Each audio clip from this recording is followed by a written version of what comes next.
บางคนที่ว่าตัวเองปฏิบัติธรรมยิ่งปฏิบัติยิ่งรู้มากยิ่งเห็นมากยิ่งสงสัยมากยิ่งตำหนิคนอื่นมากๆยิ่งเป็นทุกข์มากเลยถามเจ้าของเบิ่งดีๆเด้อผู้ได้เป็นแนวนั้นรู้นั่นเห็นนั่นเห็นนี่รู้นี่เป็นรู้จำสิ่งเรื่องนั้นสิ่งนั้นเรื่องนั้นบุคคลนั้นสัตว์นั้นหรือรู้ในพระไตรปิฎกหรือรู้ในสิ่งที่ตัวเองจดจำมาจากครูบาอาจารย์องค์นั้นสำนักนั้นหรือหนังสือรู้มากแล้วก็เอามากตำหนิผู้อื่นมากเลยเดี๋ยวก็ด้อยค่าผู้นั้นเดี๋ยวก็ให้ค่าผู้นี้ถามตัวเองหันกลับมาเบิ่งยึดมองใดปานนั้นว่าปล่อยว่างคำว่าปล่อยว่างคือว่าง่ายๆแต่ว่าความจริงในความรู้สึกตัวเองมันปล่อยมันว่างอยู่มันปล่อยจริงนั่นแหละหั่งรู้มากหั่งทุกข์มากหั่งว่าตัวเองปฏิบัติหั่งด้อยค่าคนอื่นคอยแต่ตำหนิติเตือนไปปึ๊ดครูบาอาจารย์มันตำหนิติเตือนหน้าสิเฮ็ดจังสั่นหน้าสิเฮ็ดจังสี่แปลกประหลาดแปลกประหลาดในตัวเองบ่ใครก็ดีนี่ก็ค่อยแต่ตำหนิผู้อื่นเองนั่นแหละมันยึดความรู้มันยึดความรู้แล้วมันยึดหมองใดมันเอาไปเทียบกับหลักการเอาไปเทียบกับครูบาอาจารย์องค์นั้นองค์นี้สำนักนั้นสำนักนี้เอาไปเทียบกับในพระไตรปิฎกมั่งเอาไปเทียบนั่นแหละมันยึดเทียบแล้วน่าจะจังสั่นน่าจะจังสี่น่าเช็ดแบบนั้นแบบนี้นักปฏิบัติธรรมเลยถูกหลายจังสั่นแหละปานนั้นว่าปฏิบัติธรรมแต่ว่าบ่เคยเข้าถึงธรรมความจริงของตนเองที่เจ็บที่ปวดที่ป่วยแล้วก็ที่พัดพาจากสิ่งที่รักความทุกข์ของตนเองที่สาเหตุแห่งทุกข์ที่เหตุให้เจ้าของทุกข์ที่เหตุให้เจ้าของกังวลที่เหตุให้เจ้าของเล่าร้อนกระวนกระวายอยู่ใสนั่นแหละมันจะยึดแต่ความรู้ผู้อื่นแต่ว่าบ่รู้โต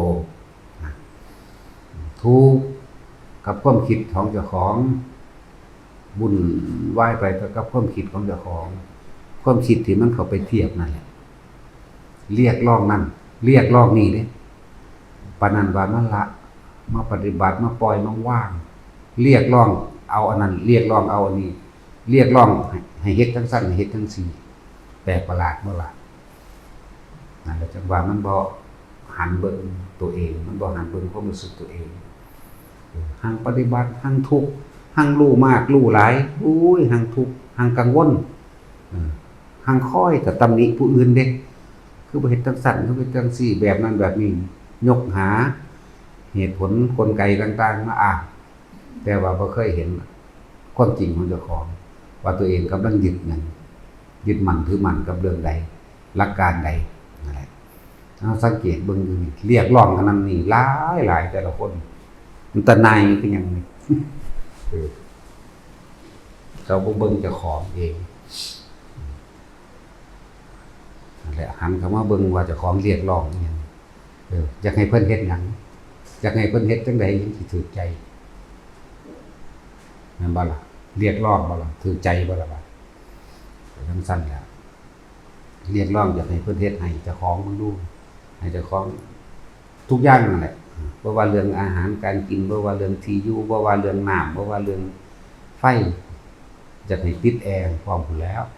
หรือสิเฮ็ดบันไดเลื่อนพุ่นแล้วหลายอย่างเด้น่าจะเฮ็ดจังซั่นเนาะน่าเฮ็ดจังซี่เนาะบ่ยินดีบ่พอใจบ่วางใจในสิ่งที่ตัวเองมีนะอันใดที่เจ้าของมีแล้วปรับใส่อันนี้พูนไปดิ้นรนขนขวายกับสิ่งที่ยังบ่มีเห็นบ่มันทุกข์กับหยังมันเป็นทุกข์มันกระวนกระวายมันทุกข์กับความอยากของเจ้าของเอง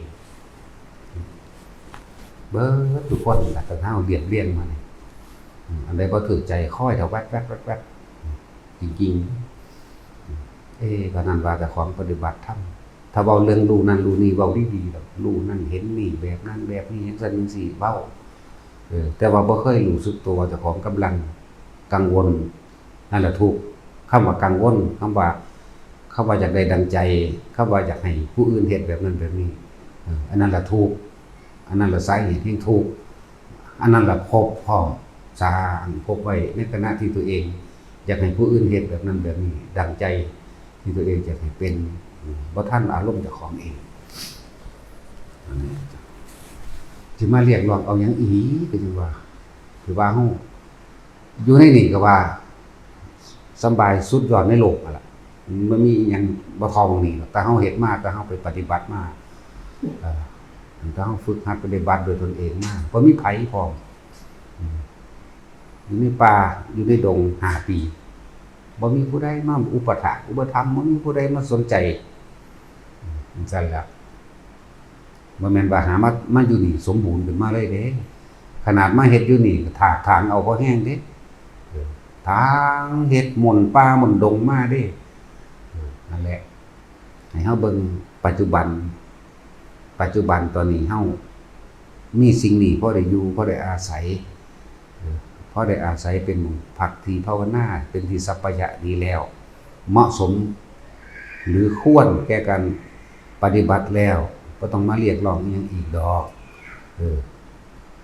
บ่ได้อาบน้ำเป็นเดือน2 เดือนก็มีอันนี้อาบเบิดมื้อก็ได้นั่นแหละหลายๆอย่างที่พวกเฮาหันเข้ามาเบิ่งว่าเฮากำลังยึดสิ่งใดเฮาก็เป็นทุกข์เป็นกังวลเป็นเร่าร้อนสร้างอารมณ์ความบ่พอใจอยู่เรื่อยเลยให้สละความเห็นเด้ความคิดเห็นที่มันเอาตัวอื่นมาเทียบที่มันเอาของผู้อื่นมาเทียบทั้งที่ตัวเองก็บ่ได้ไปรู้แจ้งนำเขาบ่ไปอยู่นำเขาบ่ไปเห็นนำเขาเป็นแบบนั้นแบบนี้บ่รู้แต่ว่าเอามาเทียบเพื่อสิให้มันถูกใจเจ้าของจะให้เฮ็ดแบบนั้นให้เฮ็ดแบบนี้นั่นแหละ แล้วก็เลยค่อยจะตำหนิเพิ่นตำหนิครูบาอาจารย์หรือตำหนิหมู่กันเองนั่นมันบ่มองเข้ามาเบิ่งความคิดเห็นเจ้าของด้วยกันความคิดเห็นคิดแล้วก็เห็นว่าควรทำอย่างนั้นควรทำอย่างนี้เป็นอย่างนั้นนี่ผิดหรือถูกมันก็บ่ทันถึงขั้นคอขาดบาดตายดอกไปอีกเรื่องใดก็ดีหันเข้ามาเบิ่งให้มันทันความคิดเจ้าของเองถ้ามันทันความคิดแล้วคำว่าว่างความเห็นหรือลงความเห็นสรุปความเห็นผิดถูกจริงหรือบ่จริงถ้าเฮาเห็นความคิดเฮาก่อนมันสิบ่สรุปความเห็นลงได้อารมณ์มันสิบ่เกิดมันพบดับจังว่าให้พวกเฮาพอใจในสิ่งที่ตัวเองมีอยู่มองอยู่ตอนนี้ว่ามันสบายคักอยู่เลยเนาะมันบ่ได้เดือดร้อนอีหยังเลยบ่เดือดร้อนกันแล้วกันนานั่นแหละมองอยู่มองเศร้าไม่ห้องน้ำก็ในโตพุ่นเด้มันรีสอร์ทโรงแรมเด้ว่าธรรมดาเด้เนาะอีหลีนี่แหละปวดท้องเลยก็ปุกลิกเข้าไปในใกล้ๆเปิดประตูไว้เลยก็ได้ห้องน้ำก็ได้ห้องนอนอยู่นำกันยังอยู่นำกันพัดลมมีเบิดตลอดยังตาท่านได้เฮ็ดบันไดเลื่อนมานี่เลื่อนมาครัวเลื่อนมานี่โอ้ยพวกเจ้าสิเรียกร้องหยังอีกไผก็ดี ยินดีพอใจในสิ่งที่ตัวเองมีอยู่แล้วพยายามประคองรักษาความคิดเจ้าของเอาความคิดมาไว้ในร่มเอาความคิดมาไว้อยู่ในเลื่อนล่างแห่งกายทำความรู้สึกตัวไปแต่ความคิดมันออกมันบ่รู้สึกตัวเด้มันบ่นวงอยู่นี่มันบ่รู้สึกตัวว่าลมเย็นเข้าออกหรือว่ามันบ่ได้รู้สึกตัวว่าตัวเองนิ่มๆนวลๆกลางหัวกลางหน้าผากหรือเบิกบานปราโมทย์ทำกลางอกสงบอยู่ในมันบ่ฮู้จักเด้มันสิคิดไปเปรียบเทียบคนนั้นผู้นี้นั่นแหละว่าอันที่อยู่มันก็กรรมฐานเศรษฐีหรือเลื่อยคุณนางไปหมดแล้วเนาะเอิ้นว่ากรรมฐานยังรู้แล้วนี่กรรมฐานเทวดา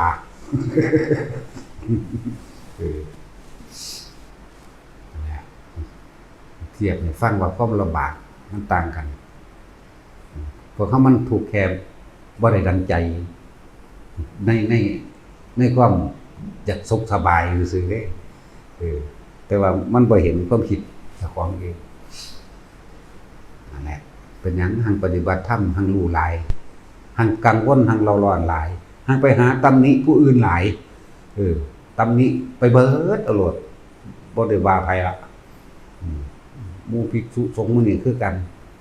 เอาไปมาตำหนิฮอดครูบาอาจารย์ด้วยนั่นแหละมันบ่ทันอยากบ่มันบ่ทันถ้ามันทันปุ๊บมันสิบ่สรุปความเห็นในความพอใจและบ่พอใจคำว่าทันคือทันความคิดไปแล้วเนาะดึงมาล่มไปแล้วเนาะดึงมาจังซี่แหมความคิดได้ไปมันกำลังสิไป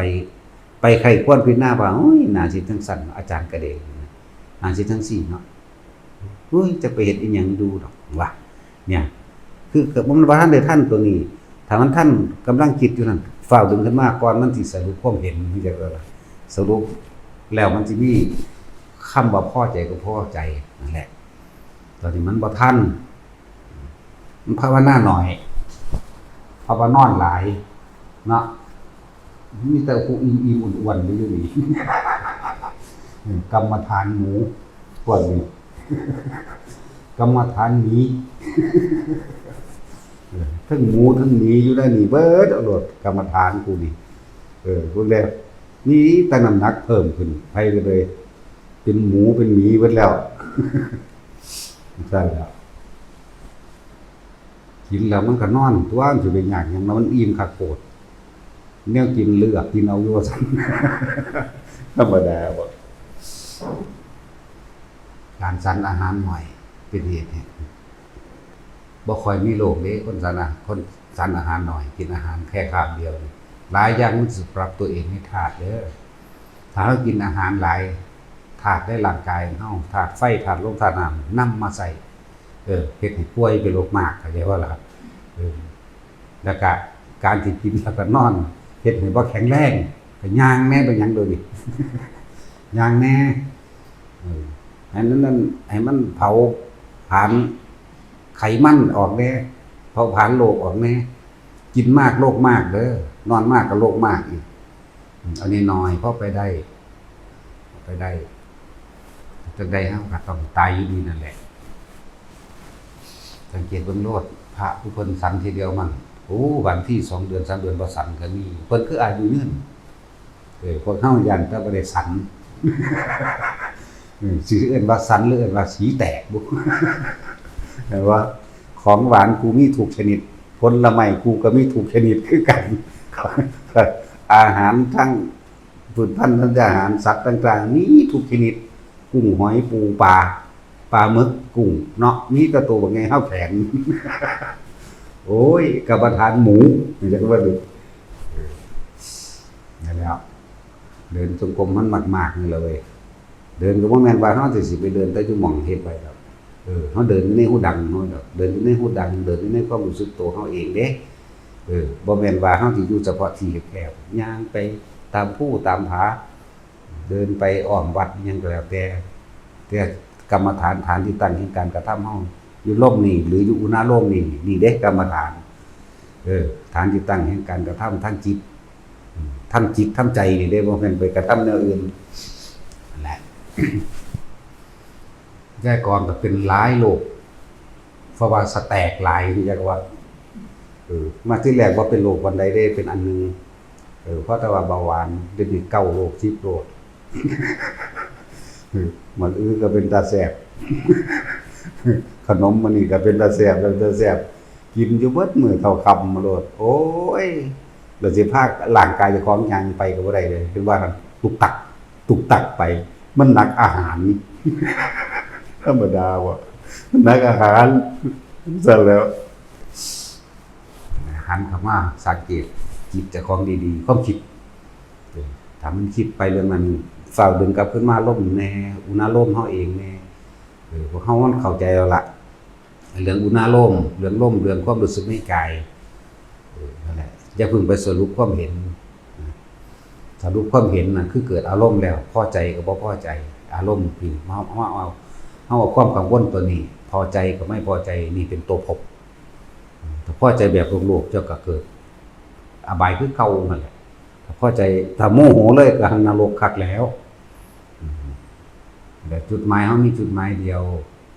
ละความเห็นปล่อยว่างดับเย็นนิพพานสุญญตาสุญญตาวิโมกข์ว่างธรรมธาตุว่างอย่างยิ่งหาประมาณบ่ได้ก็แล้วแต่ในความหมายของมันคำว่าอนัตตาให้มันเห็นอนัตตา